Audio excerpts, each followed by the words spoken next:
Hello, I am Michael English, struggling playwright and host of Struggling to Write. And I am Mikey Mills, also host and playwright, who's struggling to write. Today with us as guest stars, we have Luke Beckett. Hi. Hi. As well as Nathan Roberts, who played Elvis in my production and many other productions of $1 Million Quartet. Great guy. He's a cool cat, and we're going to ask him some questions. He'll be on later. You may be wondering why Luke has sideburns right now. I'm a little curious. That is because we already filmed this episode once, and we're gonna take it back and film it again. Yeah, we had Let's to. just be We were honest like about a third of the way done, Something and like then that. we figured out the audio was not running. Oh, now it's working again. So needless to say, Fingers crossed. Yeah. We're gonna continue. So yes, today's video is all about Elvis. Who doesn't? This guy. Who doesn't love Elvis? Everyone loves Elvis. Elvis is Even me. iconic. In all seriousness, Elvis is one of the, for me, leading people who I listened to growing up. Really? Loved Elvis. I didn't Really? know that. Let's see. So today, the first thing we're going to do is we're going to read a snippet of a show that I wrote called Leave Me Tender. My favorite show you've written. It's a good one. It's so good. It's like classic theater, which you don't expect with a show called Leave Me Tender. True. You expect, a silly Elvis show. But no, this is like something It's the most dramatic show I've ever wrote. like Probably. Streetcar Named Desire. Very similar in tone, I would That's say. a great show. It's a fantastic show and has one of the best lines in theater ever. You know what that line is? What? Stella! Then we are going to talk about it. We're going to talk to Nathan, talk to Luke. We are going to then move into our favorite time of the day, which is Behind the Curtain. That's where we do improv or a skit or a parody or something of the sort. Today, we are reading an excerpt. We're doing a skit from another Elvis-inspired show I wrote called, what is it called? It's called, Night what of is the it called? Living King. Night of the Living King. Yep, This that's- one is a comedy, and I'm playing Donnie Blyden. Donnie Blyden. Which Donnie is Blyden. obviously not inspired Not Donald by- Trump and not Joe Biden. It at all. just...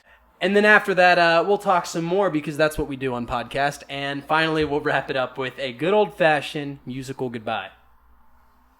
Yeah? Yeah, works for me. Tell us a little bit about your show. So my show is, it's 4 characters. It's called Leave Me Tender. It's set in the 1950s in Texas. It is about a housewife who needs a sense of freedom. She is very neglected at home. Her husband, you in this sense, is not very nice to her. And she goes out to a concert one night, and there is an elderly woman in my show who tells the husband that it very well she could be sleeping with Elvis, basically. And the husband doesn't like that, and that's the plot of the show. The husband is destined to kill Elvis because he's convinced, bless you, Thank you. because he's convinced that his wife is sleeping with Elvis. It's an intense show. It's very dramatic. In this scene, we're starting at the end. We're starting at the end with one of This my is- favorite scenes. This is actually the only scene with Elvis in it, and it's my favorite scene. But this is where I basically confront Elvis. You're about to, yeah. All right. Well, I'm excited. Let's get this rolling. All Let's right. do it. The men sit at the table and eat their steaks. These steaks are out of this world. We don't get nice home-cooked meals like this. We're on the road. All the time? Oh, that's for sure. You got lucky, boy. Yeah, you have it real hard, don't you? Hey, I ain't saying that. Sure, there are some perks. The fans, the fame, oh, the money. And don't get me wrong, Bob, it's not much. Just more than before, you know. But you know, there's a lot of cons, too. You're always in the public eye, always being scrutinized and judged. You can't even go to the darn grocery store without being tackled by fans. You know what I mean, man. Well, I guess you don't. But you can't imagine. Oh, the pressure. To keep up the image, you have to look and act a certain way. Even if it's not who you really are. But you know what's really nice? Being a regular human being. A regular John Doe, just like yourself. Being able to go out and do things without people hounding you for autographs, photographs. Being able to be yourself without worrying about what anyone else thinks. Say, Bob, what do you do for work, man? Vacuums. I sell vacuums door to door. every day. No kidding. I got a couple of buddies. They're in the same line of work as you. Is that right? Yeah, that's right. You know a boy from Arkansas goes by the name John Cash. Listen, take from me, friend. Being a vacuum salesman might not be as glamorous, but it's a lot less stressful, I can tell you that. Bobby stands and pulls out the bomb vacuum device and shows it off to Elvis. You see, that's just the thing, Mr. Presley. I've been very stressed. Vacuum business been tough lately? Well, when you're trying to sell the newest models, yeah, it can be. Well, you know what, man? I bet I can afford one. What you got in stock? Well, I got a couple. Some of our popular vacuum cleaner models include the Hoover Constellation, the Hoover Convertible, and the Kirby Classic. They're known for their durability and powerful suction capabilities. Top of the line and the newest technology. How much one of these new cleaners gonna set me back? Oh, no more than, say, $100. That's an awful lot of money. Oh, is it? Because I have this one here with me. It's an older model, but still works great. I'd be more than willing to let you plug it in and test it. Mr. Anderson, did you bring me all the way down here to have dinner with me? Or you just trying to sell me a vacuum cleaner? What can I say? Businessman above all else. You son of a gun, you really got me, huh? Well, I guess since you dragged me down here, I gotta buy one of these right now, huh? Right. Yeah, I'll test the old girl out. Bobby hands the vacuum to Elvis and points to the nearest wall outlet that's in the kitchen near the sink. Elvis goes to plug it in. Man, I hope this thing sucks, man. Elvis plugs the cord into the outlet. That is the one and only, not the one and only, but that is one of the only jokes I have in the show right there, because it is a very serious show. Oh, yeah. Also, side note, I know Luke's sideburns don't really look like Elvis, but give him a round of applause for that voice, because that was just... Thank you. The jacket's pretty Elvis-y, too. Yeah, I kind of like it, and the shirt kind of fit perfectly. Oh, honestly, yeah, the totally pink like shirt. a 50s vibe. The spitting image of Elvis right there. The next scene we're going to read is from Act 1, and we're actually backing up, and we're going to introduce some more characters here. So we're going to take away Elvis. Luke, you're going to read as Evelyn, who is the wife's older mother. That's her mother. And she's sick, and she's a little crazy and wacky, and she's the one that actually puts the idea in his head that Elvis might be flirting with his wife. Uh-oh. So, and I'll be reading as Betty, the wife. Okay, and I'm still Bobby. And you're still Bobby. Let me put on my costume. You know, where's Bobby from? Because I'm just doing... He is from... You know, that cardigan really brings out your eyes. They're at the table for breakfast right now. Betty, Bobby, and Evelyn sit at the table for breakfast. The radio plays Christian music quietly in the background. Good toast. Everyone continues to eat in silence. I said good toast. Thank you, Mom. Are you gonna thank her for your breakfast, Bobby? Yeah, now you'll call me by my name. In front of her, right? I'll just have some coffee, not hungry. Bobby pushes the plate away from him and drinks some coffee. You know, Betty, there's just nothing quite like a slice of buttered toast. It's the simplest thing, but it's also the most comforting. Whenever I'm feeling down, a slice of toast with a little butter always cheers me up. That's great, Mom. I'm glad to hear that. What? I'm glad you like your toast. Oh, yes. I remember when I was a little girl, my mother used to make me buttered toast every morning for breakfast. It was the highlight of my day. I used to look forward to it so much. I love toast so much, Bobby. You've mentioned. Especially when it's warm and crispy, and the butter melts into it. It's like a piece of heaven. Can we stop talking about toast? Well, I have to say that I was very impressed with the papers the children turned in this week. She's a school teacher, in case you didn't know. The students really put a lot of effort into them, and it shows. Papers, writing, is that all school is? It seems so, but I love it, Bob. I really do. I think the teaching job is going so well, and Mr. Davidson says I might be able to get a raise by the end of the semester. Well, teacher? Yes, Mom, I am, and I think it's been really nice for the kids, and I'm so proud of myself, especially if I've really worked hard enough for that raise. You can tell Davidson a raise won't be necessary. But surely we could use a little more income. Don't you think, Bobby? It won't be necessary.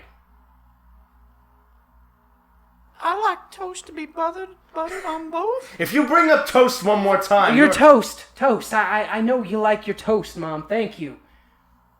What?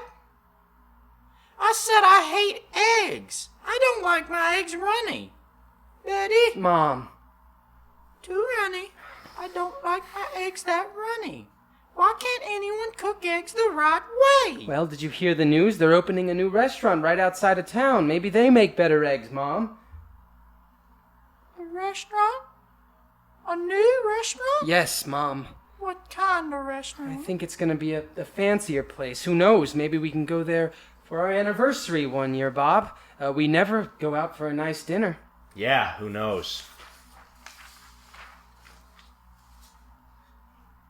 Betty was out late last night. Oh, she didn't tell you. What? Bob, please don't. Oh, no, it's okay, honey. She's your mom, right? She ought to know. Betty was out last night. Went to a concert. A what? A concert. A concert? Yes, a concert. A concert? A revival? No, Mom. What? No. Who did she see at the concert? I don't know. Betty was out late last night? I know. I don't know who she saw at the concert. A lot of people were there. Joyce, Mary Sue, Hank Snow, Elvis Presley. I'm allowed to have fun every now and again, Bobby. Not without asking me, you aren't. Devil's music. Bobby, why did you have to tell her? Devil's music. And that's the scene, and that's the first time. So I wanted to set up to show you. The older woman in it also is. She's a very religious woman who thinks, like many people did in that time period, that kind of music just wasn't heavenly. And that's also kind of what adds to the creepiness to it, I think. Yeah, I remember the show pretty clearly now, and, you know, the mom was staying with them, right? Because she was, you know, not with it mentally, physically anymore. Right. They're taking care of her. And it's driving Bobby crazy. Exactly. And, well, both of them crazy, I imagine. Mm-hmm. But, yeah, I just love that show. It is a perfect example of, like, solid dramatic theater. And I would suggest anyone to do it, really. Thank you. Honestly. I am very honored to hear you say that, because this truly, no doubt, is my favorite show I've ever written, is Leave Me Tender. I know there's always room for improvement, and I can always do touch-ups on it, but it's my favorite show. And one thing I would like to add is I wrote it so that it could necessarily be historically correct. In fact, Elvis Presley did go to a show. I forget exact what year. I'd have to look in the script that I did said it. But he went to a show in Granger, Texas at the same exact concert hall that I wrote in the show. So I tried to make it realistic as if she actually could have went there and done this. I love doing, like, historically correct things. I love that, because when it's not, it's annoying. Drives me insane. You're in the audience thinking, wait a second. It drives me insane, I it's swear. so easy and convenient nowadays to do it, because you can just Google, Right. Like, Luke brought this up earlier. He mentioned Sam Shepard. Mm-hmm. That is who heavily inspired me to write this show. I am a huge fan of Sam Shepard. And I've never read a Sam Shepard play. Man. Buried Child. You've seen Buried Child. Oh, yeah. Have you seen Buried Child? Sounds disturbing. Tell him a little bit about Buried Child. It's kind of confusing, but in a good way. So, when it first starts out, you see this older gentleman on the couch, and then it progresses, and you should see that he's sick, and then there's just random family members that come in, and you're not sure what his wife's doing. It looks like he's having an affair with the preacher, right? Yeah. It's just so many things at once. Like, one of his character is he's always trying to sneak in, like, booze.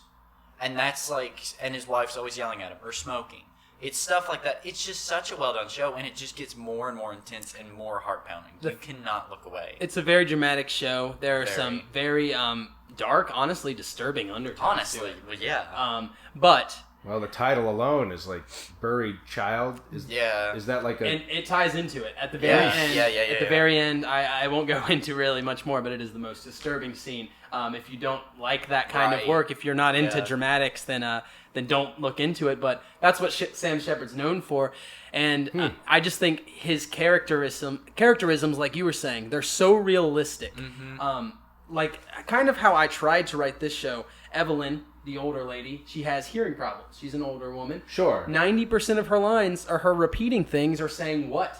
And that's detail. That's important. The realism is what I really tried for there. Realism is great in this kind of show, and it's like when you get to like the stark reality of life, I think it resonates a lot with people.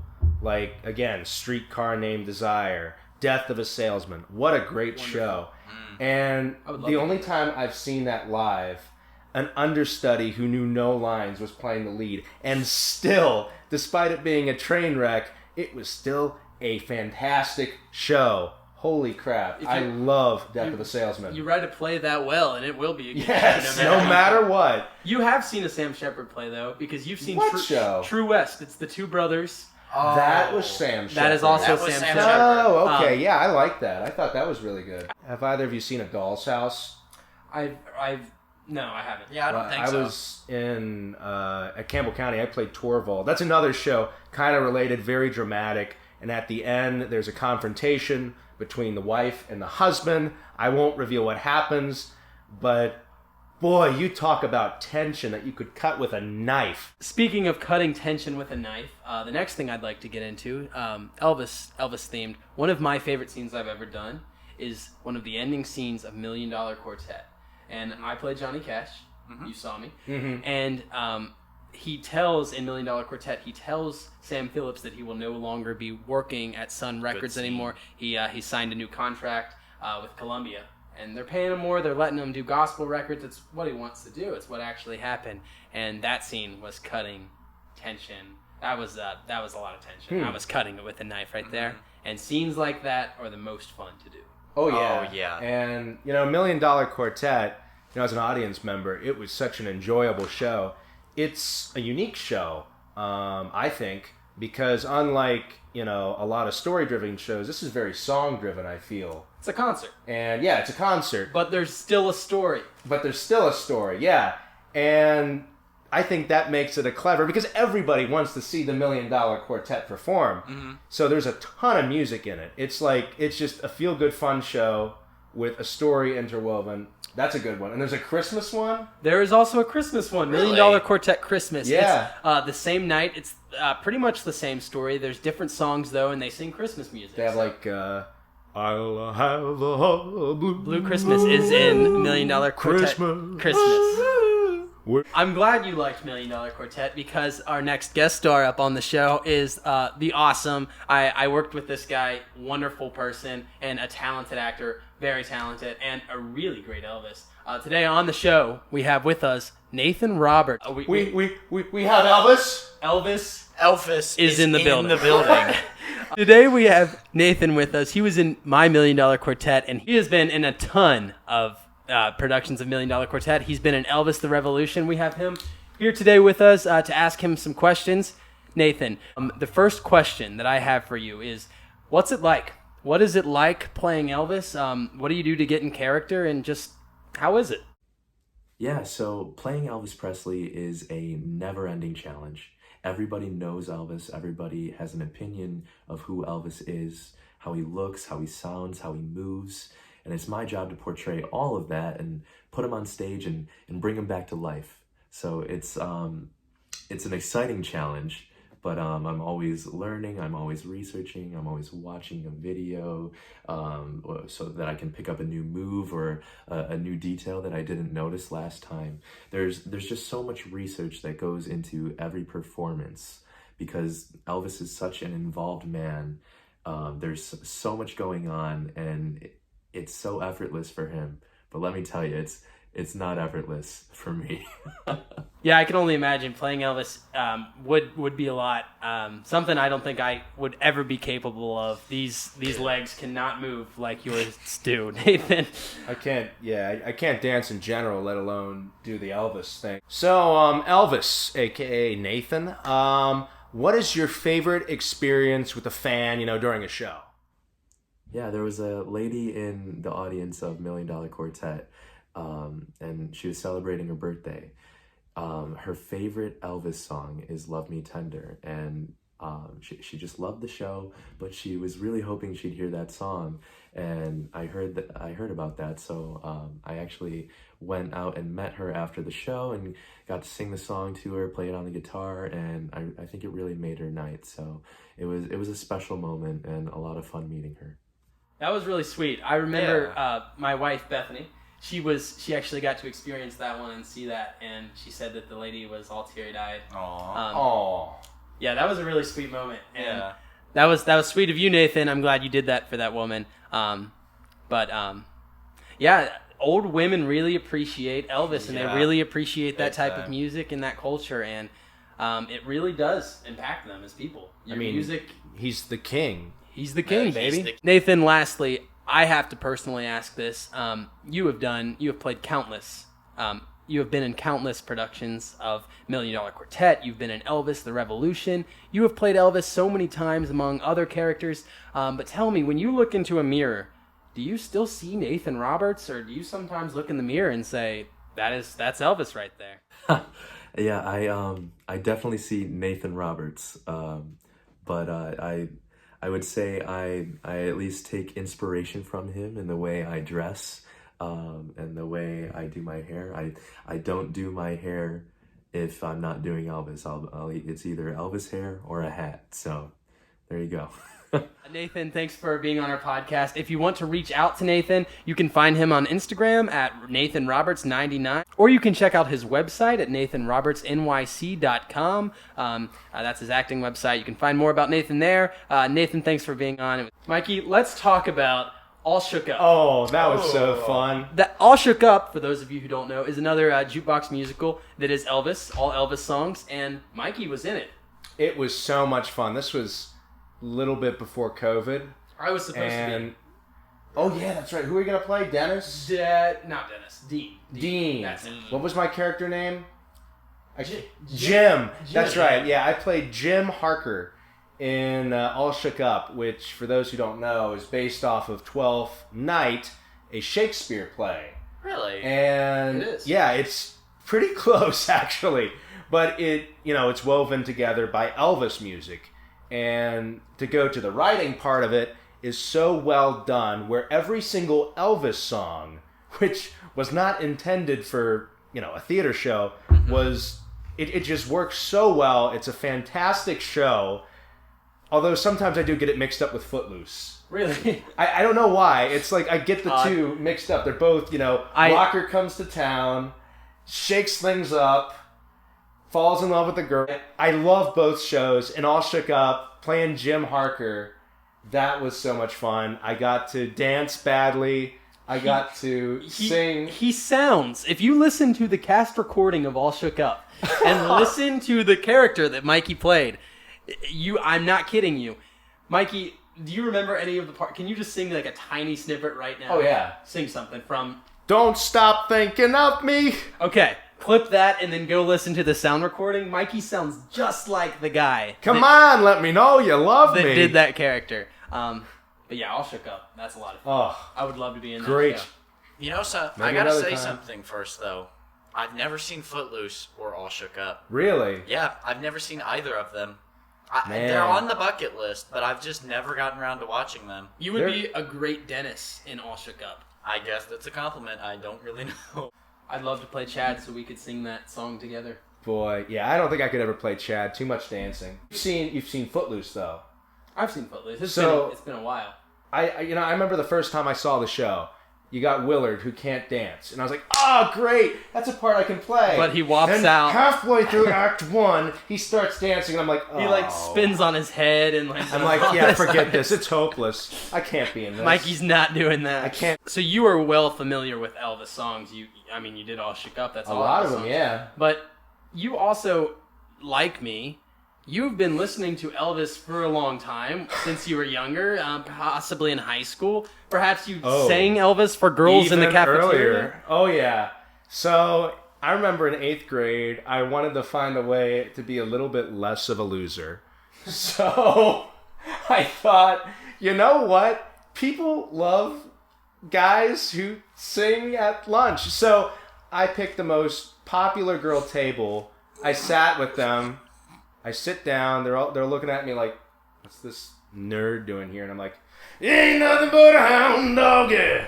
And they love me. No. And you went on to make a full album? Yes, I made a full album that year in 8th grade, which you can play a clip of. You ain't nothing but a hound dog, yeah. Bragging on time. You ain't nothing but a hound dog, yeah. Bragging on time.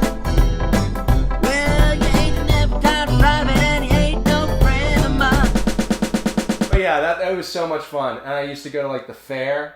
I remember it was the St. Joe's Festival. I would stand up on the bench. True story. I'd call out to all the girls and say, will anyone go out with me? And then I'd start it out again. You ain't nothing but a hound dog. Did it work? No. But But I did get my first kiss. I'm shocked. It was the best $25 I I ever can't think spent. on why a girl wouldn't go out with the guy doing that. I know. I'm shocked, I honestly. Yeah, it's So it is now time for my favorite time of the day, Behind the Curtain, which is our improv skit, something of the sort. Today we're doing a skit from a show that I wrote called Night of the Living King. We filmed it. We got it done. This is it.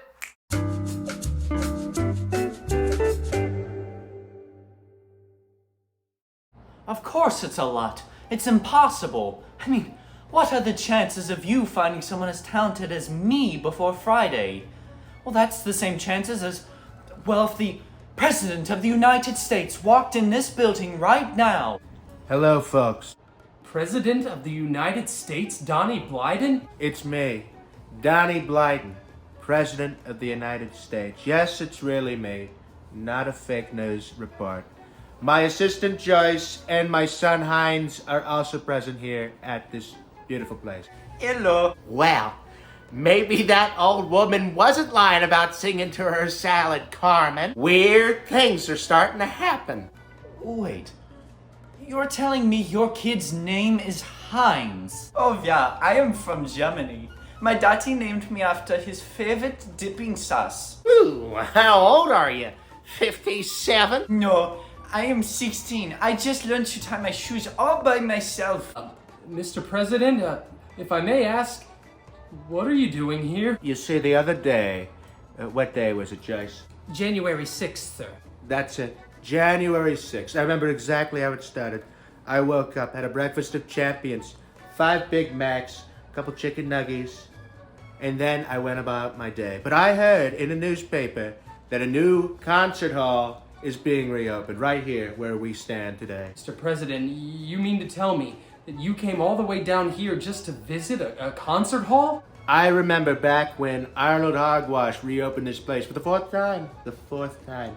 It was the Concert Hall 4.0. I spent many, many evenings here. Great, terrific times. I had no idea. Well, wow, I hope my show lives up to your expectations. I cease to have that woman performing here. Really, really, the worst woman I could possibly imagine, okay? Excuse me? I'm the leading lady, the star, the prima donna. The woman that never shuts up. You all aren't gonna believe this. I just saw the President of the United States, Donnie Blyden, walking down the street. Good timing, Harold. Meet the President. Mr. Blyden, it's really you. It's really me. Don't get too close, okay? You know, I've been thinking for several minutes. Why don't we bring Elvis back from the dead? That will save this concert hall. You're telling me you're going to bring a man that's been dead for 30 years back to life? That's impossible. Harold, Tell them that that's impossible, dear. That's impossible. Hey, nothing is impossible with the amount of money my daddy has. The kid's right, believe me. Joyce, tell me, is the kid right? Yes, Mr. President. It says here that you are fully capable of doing whatever you want with no deserving punishment because of your status and wealth. So I say we bring the king, Elvis, back to life.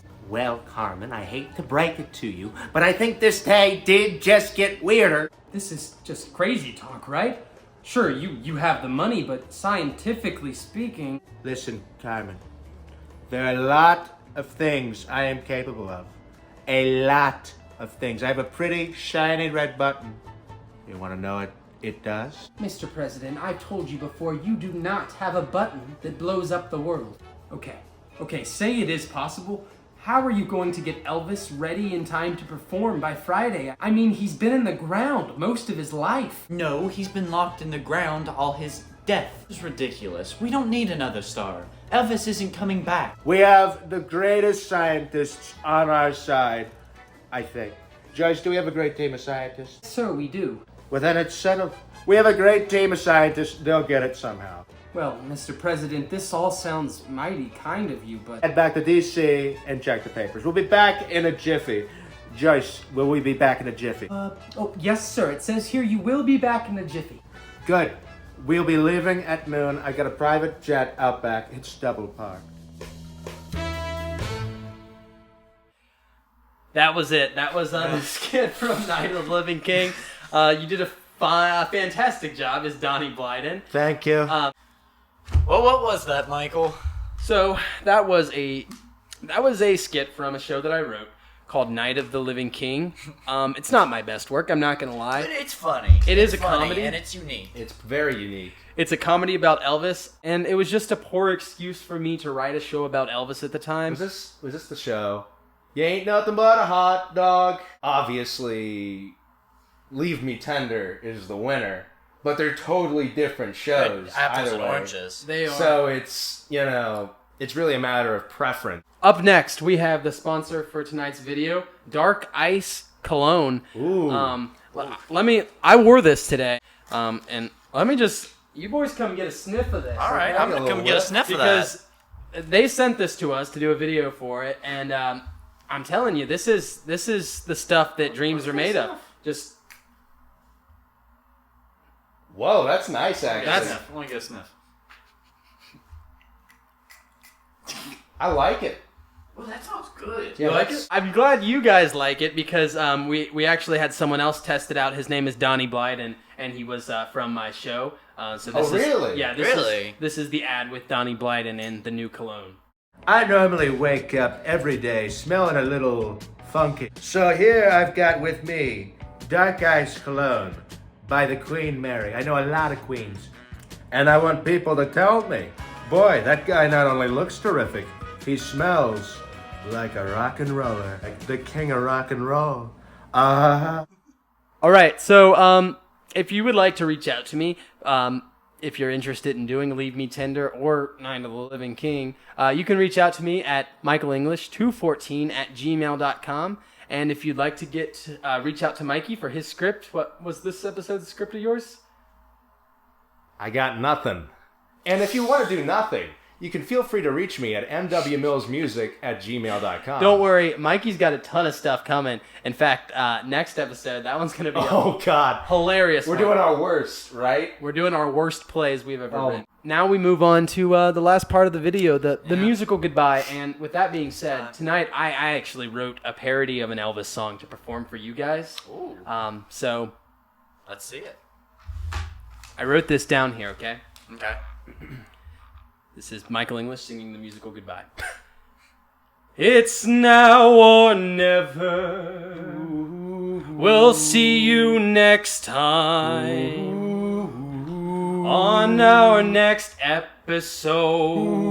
Unless Mikey dies. We don't know. The next one is about our worst plays.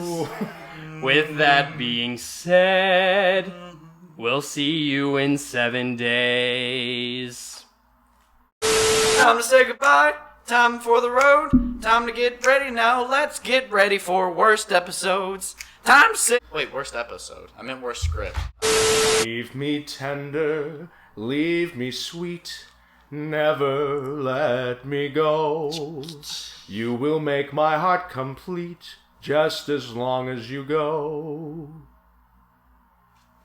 That's it. That's all I got.